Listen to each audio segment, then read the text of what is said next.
And we are back for the second time in 2022, but for the first time in a couple of months. It's the PGN Par 4. I'm Matt Gajtka alongside Zac Weiss. And Zac, I wanted to do this a couple of weeks in a row, but I think it works out better after the players here because there's been so much news in the golf world. It feels like we finally hit a moment where we can take a breath. At least that's the way I feel right now. So good to talk to you again. Good to talk about some golf as we are now officially into the post-players portion of the schedule and starting to roll downhill toward the Masters. It was good to get out there on a personal note and actually get a chance to play 18. Got a lot of frustrations out on the golf course and scheduled to play TPC Potomac on Monday. So a little bit concerned that the club tossing shenanigans and the slow play that I had to deal with yet again will creep itself into Monday, but I'm just going to enjoy a track around and just getting a chance to play some golf in what hopes to be some good weather. But this is a good time to talk golf. A lot of frustrations from a lot of golfers out on the course in varying degrees as well. So frustrations abound as we start to change seasons here. Yeah, emotions are starting to turn up for sure. And we saw, I think, every emotion from the golfers on the course at TPC Sawgrass this past week as the weather reared its head. And I know when they moved the players from May back to March a couple of years ago to accommodate for the PGA Championship moving to May, I liked it because I figured there would be a chance for more of the variable March weather as opposed to May, which is essentially summertime in Florida. So we did get that. We got plenty of wind, especially in addition to the rain that stopped play multiple times over the course of the weekend. Cam Smith, of course, came out on top. The Aussie stays hot, multiple winner here in the new season 2021-22, twice since the new year. In fact, he won the Century Tournament of Champions in Hawaii as well. So he appears to be on the rise. But Zac, overall, I want to talk about this tournament because maybe it's just the year after year of, golf's fifth major and that this event has been treated as the PGA Tour's flagship event, even though the FedEx Cup gives out more money in the end. I am starting to feel like this has a major type of ambiance around it. Maybe it was the weather, I think, that gave us a tougher golf course for sure, but there was also plenty of controversy surrounding the event as far as whether number 17 in particular is a fair hole when it's anything but a pristine day in North Florida. So there was plenty of talk about that among the commentariat, and the players were alternately laughing, swearing at themselves, and in some cases doing well in the adverse conditions. So this event seems to be elevated above the rest of the PGA Tour events, at least for me right now. For you, has it risen to that level? Is it even getting close to the level of the majors? Because maybe it's just a few years in a row of talking about it, but it's embedded itself in my brain. And I know that I'm definitely paying much closer attention to this week, the Players Week, than I do any other week on the normal PGA Tour stops. Well, I think from a marketing perspective, they definitely heightened everything from the edge of 17 all throughout that was embedded in your mind. And every time there was a rain delay, you got to hear the song every single time. I think even Stevie Nicks was getting sick of it come about Friday into Saturday. But beyond that, you also had the attempt with Gold Golf Guy, which made the quite the viral impression, which was interesting. And Gold Golf Guy was very busy on 17. On the surface, 17 is just that basic 140-yard shot over water that all of us really synonymously deal with in a lot of variety of ways. But given what's at stake, given the fact that it's literally in the PGA Tour's headquarters and offices, this is their home game, this is their opportunity. And I think because of that, a lot of players overthink it. And then when you heighten the expectation, changing it from May now into March now for multiple years now, there is some getting used to it mentally where you're not going to get those 70-degree days. You're going to be getting rain. You're in Florida. There's going to be rain. And dealing with the course, especially when you see that pin sheet and you're looking, especially on a shot like 17, you're looking for ways to attack the pin, but it just felt like there was so much spin on those greens, even with that rainfall during the first round, that you just saw shots sucker back in towards the rough, and all of a sudden what could be a birdie became either a long attempt to do so or just a two-putt par or a pitch and putt at that point. But did I think it heightened things? I'm not so sure. I think there was a lot of pent-up frustration from the Arnold Palmer and a lot of the frustrations with how unscorable that course was for many players. And then when you have a game plan for this course that you see every year, and you get that wrinkle of chilliness that golfers aren't used to at that level, you get the wrinkle of torrential downpour, inches upon inches of rain falling at a consistent level, where you're putting your shoes on and you're getting out of bed at 6 o'clock in the morning, not knowing if you're actually going to be playing that day. Mentally, that messes with you so much. So, in that sense, yes, it kind of did resemble a major in that sense, but only in that sense. You look at a guy like Kevin Kistner that was 3 shots behind, finished in 4th place, and he had legitimate gripes about being on the wrong end of the draw. Now, do you look at it glass half full? He turned that around and finished 4th. Or do you look back at that where that time that he was kind of on the short end of the stick cost him a chance to win at a place where maybe he doesn't necessarily win on a consistent basis because of the game he played? You could look at it both ways, and there could be an argument for both sides. And that's what makes it interesting. And that, in a sense, that complexity does resemble that major. And we've seen Cam Smith perform at majors before. Cam, of course, was the year when Augusta was Augusta Light during the pandemic. Let's not forget that Fall Masters. He was the first guy to shoot 4 rounds in the 60s at Augusta in the tournament's history.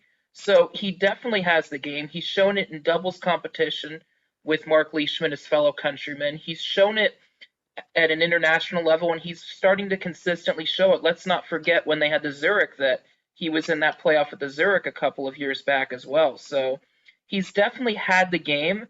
And I think the key for Cam Smith was simplicity. He finally got the chance to see his family for the first time since this whole pandemic started. And for international golfers, you have to understand that you don't get that luxury of seeing your family. The travel situation was just so impossible. So for him, golf was secondary, and really that might have been the key to the win, where he didn't put the pressure on himself that other guys did. While other guys were panicking about making up ground or whether they're going to play, Cam said, "Look, I can be a son. I can be a family member, and I can enjoy those lighter moments. And the less I think about the golf, the better it's going to be for my game."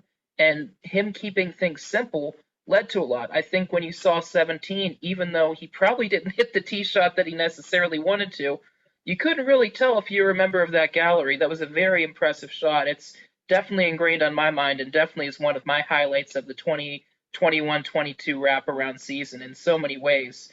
Yes, Cam Smith has won before. You mentioned earlier he won at the Century Tournament of Champions, but to win at this level is not necessarily something a lot of golf fans have seen.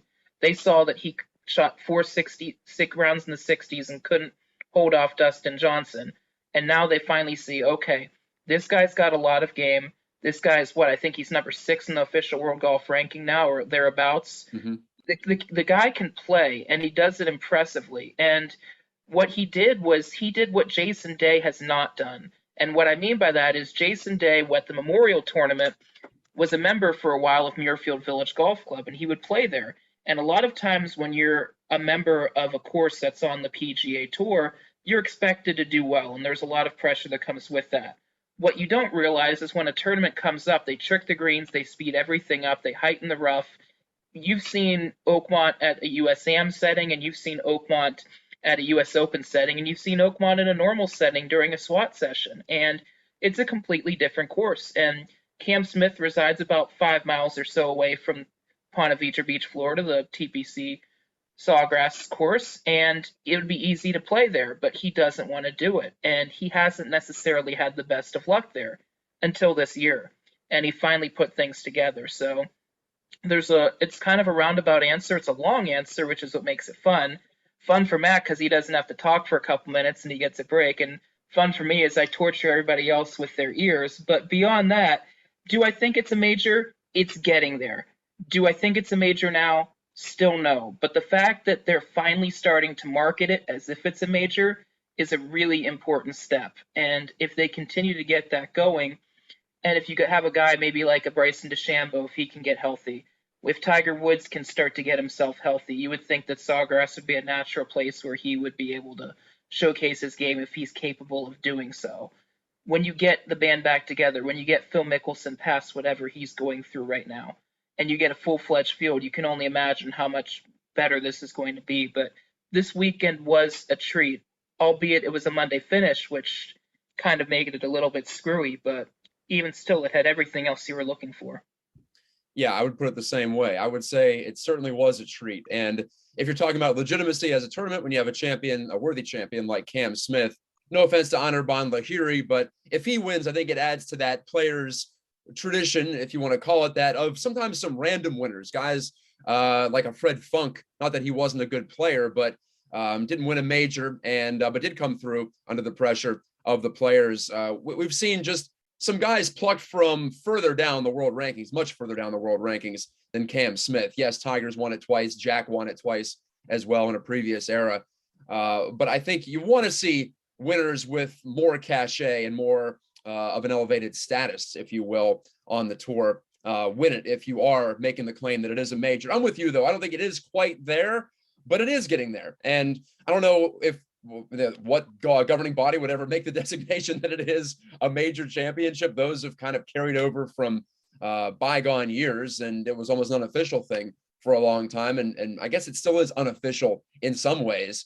But when you talk about a golfer's legacy, you often talk majors. When you talk about a Hall of Fame credentialing situation, then you also talk about majors and the players, which is considered a major by World Golf Hall of Fame standards. There's a good segue, Zach, because Tiger Woods, one Eldrick Woods, was inducted into the World Golf Hall of Fame by his daughter Sam the week prior to the Players Championship, actually just a couple of days prior to that. And of course, a foregone conclusion that Tiger Woods was going to be in the Hall of Fame. But golf's unique in that many players are inducted. Most players are inducted while they are still active players. And while Tiger hasn't been active on the tour for more than a year, he still harbors aspirations of getting back at it. So you have that strange dichotomy that's pretty unique to golf among all the sports that have halls of fame.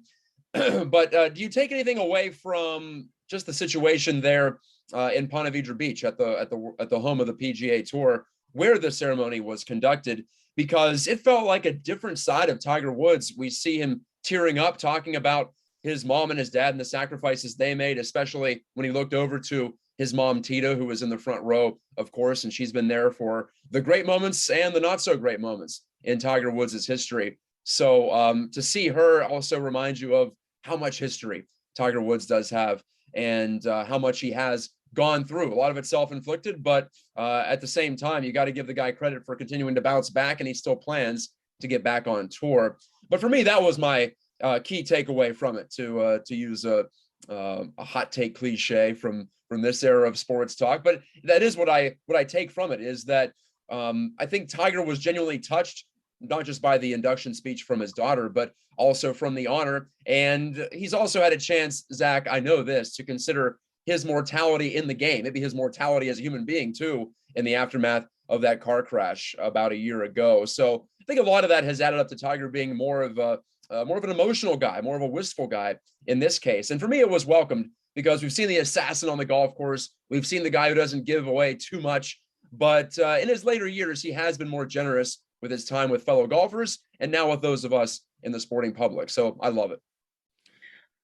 For all of us from a media perspective, yes, Tiger's been better, but Tiger has been a stone wall. He doesn't really give you much. He gives you what fits his narrative, which is that assassin. Now, he hasn't necessarily been as up and down, but then again, no one's talked to the media probably as much as Tiger Woods. And to see that side of him, that family side, and to finally feel let in is an enormous step. And we know that Tiger has a book deal that he has agreed to do. Details have been, like the man, very scarce, but it's something that'll be very interesting because now that he's made this speech, it's going to be interesting. And now that he's had time to sit and think about it, which Tiger is going to prevail in that book? Is it going to be that assassin and that success? Or is it going to be this grounded family man that with every single long-term injury has considered that mortality on a more consistent basis? It was interesting because I think a lot of people have the opinion, a negative opinion towards Tiger Woods' father for making him into the man that he is, for better and for worse, warts and all.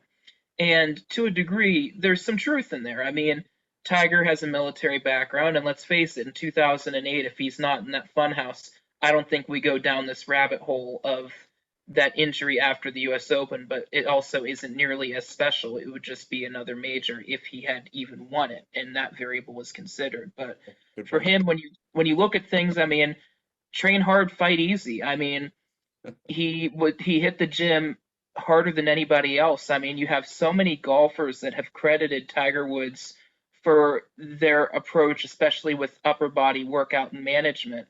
And what Tiger Woods' routine was in his prime to find success on the golf course is crazy to think about. Yourself as somebody that's an active person, myself as someone that's an active person, to have two separate workouts, to have two separate range sessions, to play what 9 or 18 holes, then go back to the range and start all over again is crazy. But this is what he did every single day, and this is what it took for him in his mind to feel like he was a great golfer. But to have a speech where golf was what he was being honored for, but clearly was not the focus, to have both of his children there, to have Coltita in attendance, to have his girlfriend Erica there, and to see them all in the front row, seeing Tiger not be pressured, but enjoy. He teared up, he smiled, he softened. It was a direct speech, just like the man has always been, but it was still a calculated speech, but it was calculated in a different direction, in a special direction.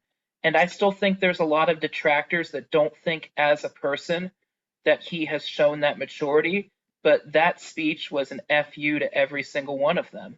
And it showed that maturity. It shows that he's learned, and it shows that in this time that he could easily be in a mentally very difficult space. Being that father and having that time to himself has grounded him. And this is the next Tiger Woods, and this is what a lot of those golfers that you mentioned have started to see. And whenever he's ready, and hopefully he doesn't feel pressured by anybody to do so, he will be out on that golf course in some way, shape, or form. It might not be until the father-son again. It might be earlier. It might be later. But to see him relaxed and to finally feel comfortable in his own skin is incredibly important. And for all of the tough times that Tiger's had, for all the majors he's won, you could argue this might be his biggest moment in his golf career, just because he finally felt the urge to let go and to be himself and not feel the pressures of having to conform to do so. There's been pressure as a golfer. There's been pressure as a father with how much information with his children that he puts out there. Having played the father-son these last 2 years, do you want your son to be interviewed? How much attention do you want Charlie to get? We've had that discussion before, and every decision he's had to make has been calculated. But this was finally the one time where Tiger's shoulders went from his ears back down to regular size, right to his regular collarbone, and that is important for him. And if he can continue to do that while maintaining his edge, which is going to be something that would be an adjustment for him, then I think that he's going to have an even more sympathetic fan base, a more supportive fan base, and they'll finally start. No one, I think, will ever understand Tiger Woods the man, but we finally got that little sneak peek behind the curtain, and maybe now that he feels comfortable with this, maybe you'll see more of it. I think even with the passing of Kobe Bryant and how he found out when he went off that golf course with his caddy Joey LaCava telling him after the round that Kobe passed away, he had to consider his own mortality. And then he faced it again when he went with the car crash where it took the jaws of life to save him. And he's had to consider his mortality so much, and I think the golf world has had to consider its mortality as well as a result. And to see what he was able to do in that speech, and it wasn't a 30, 40, 50-minute speech. It was a good 10, 15-minute speech, brevity just like the man himself. But take notes, Pro Football Hall of Fame. But it was really, really impressive what he was able to do in that time. And it was nice to see him happy. And I think that's the biggest takeaway from this whole thing. Yeah, it feels like even amidst the car crash, we have seen him happy in the last 5 years, more so than it ever seemed he was, at least publicly, I know when you're out there dominating, that's got to be a source of joy for you. But I think for so much of Tiger's career, it was an expectation, and now he's in the gravy mode and is in his late, well, maybe mid to late 40s, I guess you could call it. So, well, one superstar of the game humbled, maybe the star of all time in the sport of golf. One of his contemporaries also quite humbled, Phil Mickelson. And Zach, we could have had a show about Phil, I think 5 or 6 weeks in a row. This might be the week in which it finally got quiet on the Mickelson front because he's taken an indefinite leave of absence from competitive golf.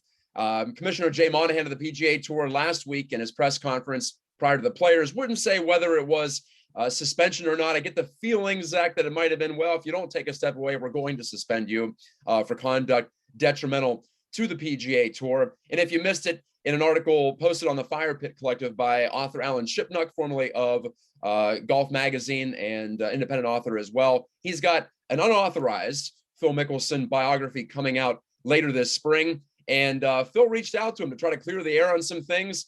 And Phil said a lot of things he probably shouldn't have said on the record. Of course, Phil would deny that it was on the record later. We've seen that move from many public figures over the years. I'm not here to talk about journalism rules and things like that, but it seems pretty unlikely that Phil is telling the truth in this scenario, evidenced by the fact that he has decided to step away. And Zach, he also mentioned in that statement a couple of weeks ago that he's felt overwhelmed by the pressures of being Phil, essentially. And I know he's tried to disrupt golf in a lot of ways. I think he has done that. And for me personally, I liked Phil a lot better in this current form. So I'm wondering what exactly he's talking about. I felt like he was more himself naturally in front of people and seemed more at ease with his persona actually in his later years. So I don't know if a lot of that is hindsight on his part or if he's actually felt all of that and he does feel like this is a necessity to step away.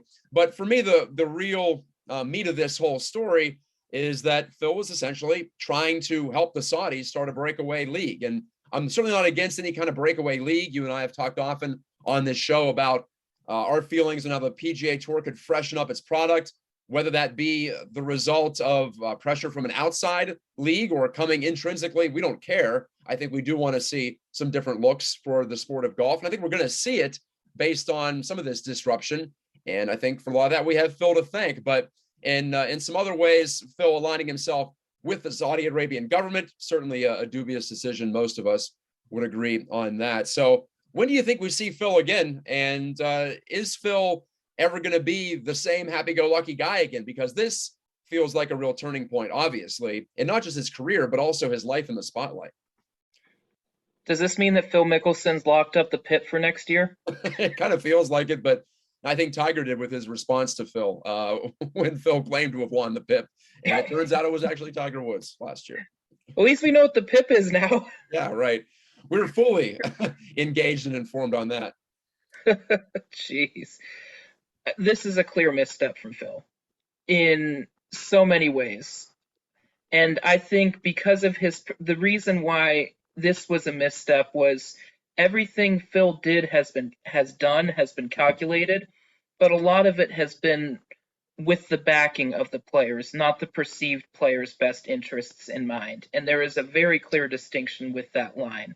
And sometimes those lines can feel blurred, but when you say what you did at the Ryder Cup, it's with the understanding that a lot of those men on that stage agreed that the Americans were mired in a dubious losing streak and needed something to get out of it. And Phil started that cog that got things rebounded.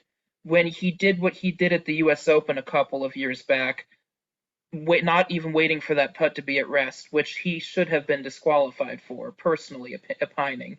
Agreed. But did that to make a point that the USGA had set up a track that many had perceived was unfair. It was done with protecting the field. What Phil Mickelson did was self-serving, and I think the reaction of not Jay Monahan, but Phil's contemporaries, Phil's peers, is what he missed the point on. Instead of trying to bridge the, excuse me, I don't have the mute button like you do there. Instead of trying to bridge the proverbial gap, it came off as a greedy move. It came off as a financially motivated move. It came as a move that he thought received traction, where there were perceived a dozen other names that were ready to jump, this player, and then all of a sudden, all of the dominoes fall, and the tour crafted it perfectly. What Rory McIlroy said in that press conference could not have been more demonstrative, and Rory McIlroy has been the poster child of speaking his mind and doing it in a healthy way, where he lets you know what he thinks, he explains and articulates why he feels the way that he does, which is what I think Phil Mickelson thought that he was doing, but did not. And then immediately the second two dominoes of Dustin Johnson and Bryson DeChambeau, two players who are very highly ranked and very highly regarded for different reasons. Those were two players that were perceived to have been potentially interested in this new tour, and not only said no to that tour, but said hell no to that tour. And that leaves Phil on an island. And the longer that Phil is away, the worse it is in terms of repairing his relationship with his peers. And do I think it's a suspension? I absolutely think it's a suspension without being a suspension at this point in time. We saw several years ago when Dustin Johnson missed 3 months, most notably at the then Bridgestone Invitational at Firestone, where everybody knew the reason was, I mean, it You and doesn't I were get there more. for that one, right? Yeah, it was during the We Rory were. press conference that the news came down in 2014. We were, and it couldn't have been more. The PGA Tour tried to hide it, but there's no hiding that everybody knew what was going on. And it wasn't like Dustin Johnson was denying that anything happened. Let's be clear on that. So, this to me seems like Phil taking time off was, like you said, it's the classic coaching cliche in sports. It's your choice. We respect what you've done. You can either resign under your own power or we can fire you. And I think the PGA Tour office wanted to get in front of this whole thing, and they knew that Phil was going to have his 2 cents in what he was going to say. He was going to allege the whole on the record, off the record, which we both know as journalists. Once that recorder's on, what he said is public game. Even if Phil had said, this part's off the record, this part's on the record, it's a gray area, but typically as a journalist, it's up to you. Do you decide to use it? Do you decide, or because the recorder's on, or do you respect the relationship? And that's on a case by case basis, depending on the situation. And could Allen have decided, Shipnuck decided not to? Sure, if Phil had said so, but it was clear based on Allen's statement that that was not the case. And obviously, Phil and him have had a relationship that spans several years, multiple decades across the sea. So what I think Phil tried to do was Phil got caught in a web of lies and he tried to backtrack on it. And he decided to spin it that he's taking a break. But how long is that break really going to be? It's for however long the tour decides to suspend him. Now, could he wait a little bit longer until he feels he's ready? Sure. But regardless of where he's going to go, at this point now, all media is going to be converged on his group. All of the fans are going to be converged on his group. And who's to say there's always those one or two fans that are going to open their mouth and say something. And now it's on Phil to decide how to react. Does he try to ignore it, or does he try to go the Bryson DeChambeau Brooksy route and immediately get them thrown off the course? Either side could be what happens, but to your question whether Phil will be smiley and naughty and thumbs up Phil again or not will be dictated on his decisions and how he decides to handle this moving forward. And I hope he has a really, really good PR team with him, because these next few months, whether he decides to go off the grid or play, are entirely up to him. And with him being over the age of 50, a lot of his best golf at the PGA Tour level, even with that major last year, is behind him. So the longer he decides to wait, the less he's going to see his peers and the less of a chance he's going to have to interact with them while playing some of his best golf. So he's going to have some decisions to make, both personally, politically, and across the board. He's put himself in a very tough situation because he thought he could get away with another one, and he thought that he was protecting everybody. But in reality, that could not have been further from the truth. And it's unfortunate. I remember, like I've said before on this with Phil, 2004 Masters is the first major I remember watching Sunday cover to cover when Phil Mickelson got off the schneid and ended his Masters streak. And it's still one of my favorite memories as a golf fan of watching just because of that and to see what that meant to him. And golf is something that means so much to me as I know it is to you. And it's an indelible image on every single golf fan's mind. And now, this doesn't tarnish it, but it definitely makes you think about a lot of the decisions Phil has made. And it's not just Alan's book. Don't forget Bob Harig has a book coming soon as well about Tiger and Phil. Hmm. And that's going to be a really interesting one, examining their rivalry and how they pushed each other to find greatness, because they could not have done it with each other. I firmly believe that. But beyond that, I mean, it's going to be really interesting to see what these two books reveal, because what we just saw from Alan Shipnuck is a snippet. So it does make you wonder how much else is going to be dug up about Phil.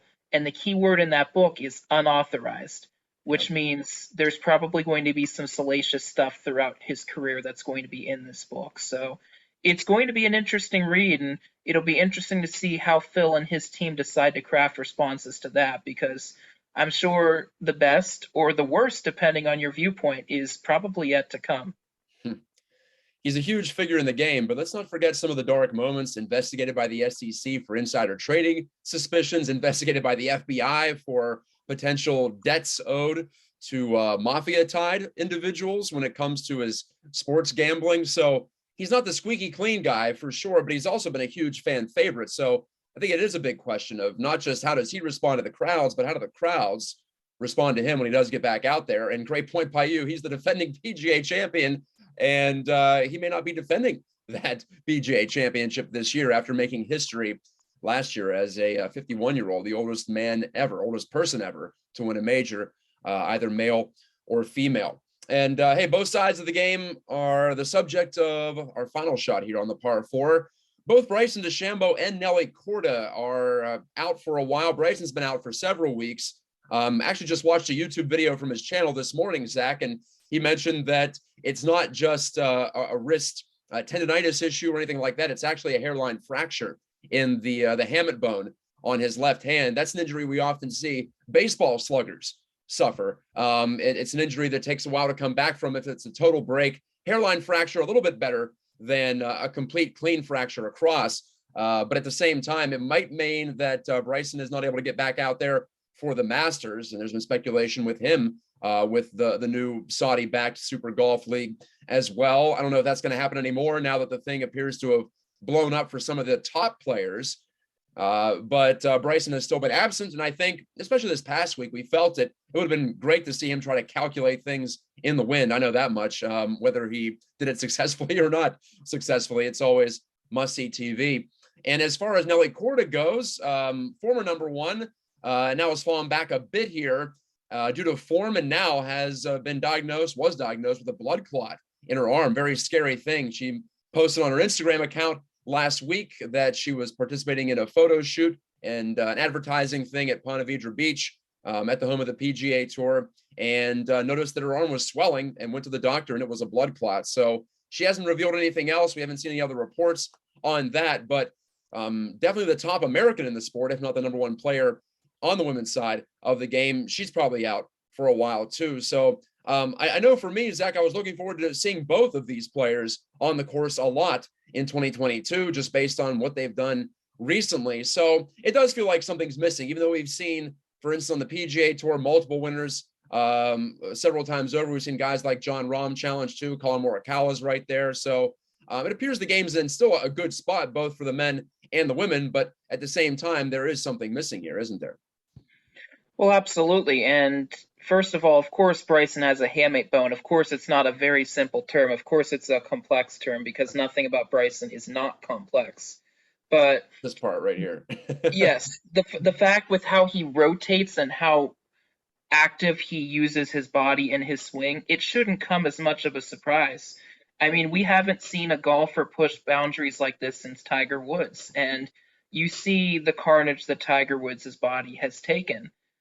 Yes, including on the golf course. I know a lot of people think about the two major incidents that occurred off the golf course, but a lot of his surgeries and injuries were as a result of on the course and practice movements and discomfort that surrounded that. And Bryson, it's tough because what he's doing is unequivocally revolutionizing golf as we know it. But sometimes when you're revolutionary, greatness comes at a cost. And Bryson's learning that he's not Superman, and a lot of what the body does is, and what antidotes for that are new because he is the pioneer of this. And I think some people will still chase what he does, but there's also the cautionary tale that there are side effects, and he's learning there is sometimes some kryptonites for Superman, and it's not always the easiest thing doing what he's doing. There's the mental toll of consistently being judged as he had for his entire career. He's the guy with the little driver cap. He's the guy that anchored his putter. He's the guy that considers 8 things, including dew point, when there's a shot of 100 yards. There's a guy that's one of the notoriously slower players on the course because he's always trying to calculate something. There's a guy that had a breakup with Tim Tucker that I think was over-dramatized, but still made him an easy target. It's very polarizing when you're different, especially in a sport like golf where different can be a little bit harder to accept. And Bryson's a guy that has challenged that. And a lot of times he's won, and a lot of times he's lost too. But for him to be able to continue to fight and believe in what he is important. And it is a shame that part of that discovery came without being able to talk to media and by proxy the fans, but I think he found the remedy of not talking to the fans by creating the YouTube. From a media perspective, Bryson doesn't owe us anything, and for him to be able to communicate on that level without having to lobby, without having to do a pitch count with questions and answers it's a good step for him. And I hope that it's not the future for a lot of people, because then bozos like myself aren't even needed on the golf course on any basis. He can just do a Zoom interview with reporters for 5 minutes across all mediums, and then he can just hop on YouTube for 10 minutes and call it a day. So I hope the best for him. I hope he recovers well. And it's a shame that every week has become a will he, won't he, because it seems like he's playing, and then you see Steve DeMeglio from USA Today tweet that it's not happening this week. And as a golf fan, it sucks. A lot of people like following him, whether they want to see him succeed or fail. What he's doing is, as we've said, very different in a good way for golf. A lot of people are finding a different way for success, and he's doing it in a youthful way with youthful energy. And he's talking about a lot of things that no one's ever heard of at the golf level, and he's challenging convention, and that's what makes it fun. My concerns are, of course, with Nelly Corda. We've had a few LPGA events this year, and the only one that's been won by an American has been Danielle Kang. Now, granted, that was a little bit of a shorter field in a tournament of champions field where the field's a little bit on a smaller side, but even still, we were both expecting big things from Nelly Corda, but we said if she can stay healthy. And 2 words you never want to hear are blood clots, because it's always an unknown timetable. You've heard time and again about players that have had blood clots that can't travel to certain places. We've heard Ryan Clark at the football level, for example, not being able to travel to Denver to play the Broncos. I've covered basketball players that have unfortunately had blood clots, and even when you're recovered, just getting your body back is not an overnight thing either. And then there's the mentality side as well. There's so much that goes on to it, because it's not just an injury. It's life or death. It's a struggle, and you have to manage through it. So now the attention goes to hoping for the best, and hoping that from an American perspective that someone is able to step up and fill that void. We've seen glimpses of different golfers that have shown the ability to do that, but nothing nearly as consistent as what Nelly Corda has provided this last calendar year or two. And the hope at this point is now not even close to golf related. The hope is just that she's okay. And the fact that she opened up as quickly as she did is good. And I hope that her privacy is respected, because with something like this is nothing to joke around about. And for her to notice something and to catch it early, hopefully is really encouraging and can speed up her recovery timetable. But at this point, the hope is just that she's okay, that the LPGA Tour will find ways to find success together, and hopefully Americans can find success together as well. But the main takeaway from this is completely different from Bryson, where his return seems a little bit more finite, a little bit more definite. You just have to hope that Nelly the person can heal, and then Nelly the golfer can come whenever that time comes. And not that Nelly was necessarily struggling. I want to clarify my earlier comments on that. She is still number 2 in the world on the Rolex world ranking, behind Jin Young Ko, who has been incredible over the past several months, and especially in the calendar year. It's a pretty sizable lead right now for Jin Young Ko over Nelly Corda, but Korda is still number 2 and still well ahead of number 3, in fact, who is Lydia Ko. Danielle Kang is the second ranked USA player, and she's 5th. So, yeah, a couple of very interesting players in the top 10 for our country. But Korda was looking like the next one for sure last year, Olympic gold, as well as her first major, and now a big medical setback here. And like you said, could cause some restrictions when it comes to flying. Usually that's how these blood clots develop in athletes, is a lot of time spent in a plane, not moving much, not just athletes, but when athletes who are normally otherwise very healthy contract these blood clots, get them to develop, it's because of the whole plane situation. So as a pro golfer, that's almost unavoidable. It doesn't matter where you live, except for certain times of the year, I suppose, during a Florida swing or what have you.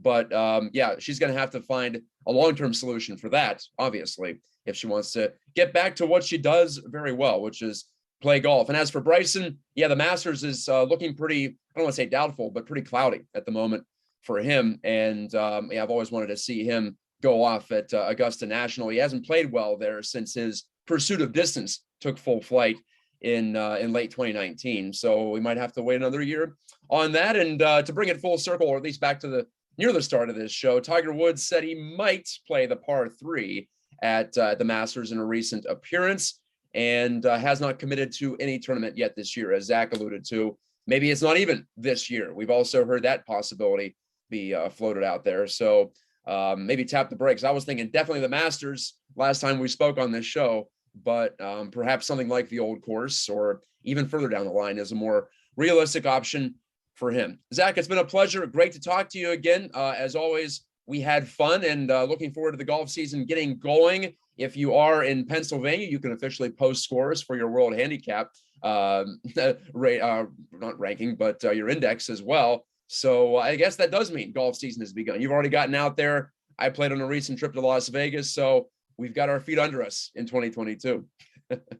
We absolutely do, and hopefully content for me coming soon. A couple interviews working out, starting to put the seeds, planting some seeds for 9 holes, which we got a sneak preview a little bit last year, and a moose-boosh, if you will, with Andy Toole. Mm-hmm. And I have several names that I have listed that I'm in talks with, and I'm working towards, whether it be at our friends at Moon Golf Club with Josh Danino or a course nearby that can service some of our guests. Hopefully we can get the gang back together and get back out there and do some of that. And hopefully some of this media coverage can pick up as well. Like I said at the top, I will be playing, at the moment I'm tentatively playing TPC Potomac. Hopefully there's no club throws. Hopefully I got all of that out a couple of weeks ago. But it's just good to be back out there again. It was good to actually be able to play golf in the wintertime with how catastrophic this winter's been. So hopefully everybody's dusted off, they've cleaned their clubs, and they have some pent-up frustrations ready to be released and some aces incoming. So hopefully everybody enjoys the unofficial start of this golf season. Hopefully everybody that partakes in the East Coast enjoys their free Ritas coming up here pretty soon. And hopefully just everybody we've turned the page a little bit here. We're a little bit more open and accepting right now with this whole masking thing, however you stand with it. So it's no better time to get out there and just enjoy the outdoors, and why not do it on a golf course? And so many folks rediscovered golf over the pandemic years, the last 2 years. So hopefully for our friends in the golf industry, and I guess we're included, right, that all continues on. While I go look up amuse-bouche in my French dictionary, we're going to say goodbye on the PGN Par 4. Go to Pittsburgh Golf Now.com, as Zach said, looking for more content there. We loved the 9 holes with Andy Toole of RMU men's basketball. I also have a game improvement story coming out. I don't want to promise anything, but we'll say before the Masters. I've got something special cooked up for you, in addition to whatever Zach has coming from Media Day down at TPC Potomac, as the Wells Fargo moves there this year due to the President's Cup. So we're stretching the limits of the Pittsburgh region for Pittsburgh Golf Now, but we don't care about that. Zach's certainly fair game to head on down to the Capital District and well, take a few cracks at that PGA caliber track. just a few. Just add about 100 to that few. Dozen, several dozen. Golf balls or shots? Yeah, maybe the number is related more to whatever you pack in the bag, whatever you got in the holster there on that day. A couple F-bombs, maybe. You definitely got that. I know that much. All right, that's it for us before we say any more. Bye-bye.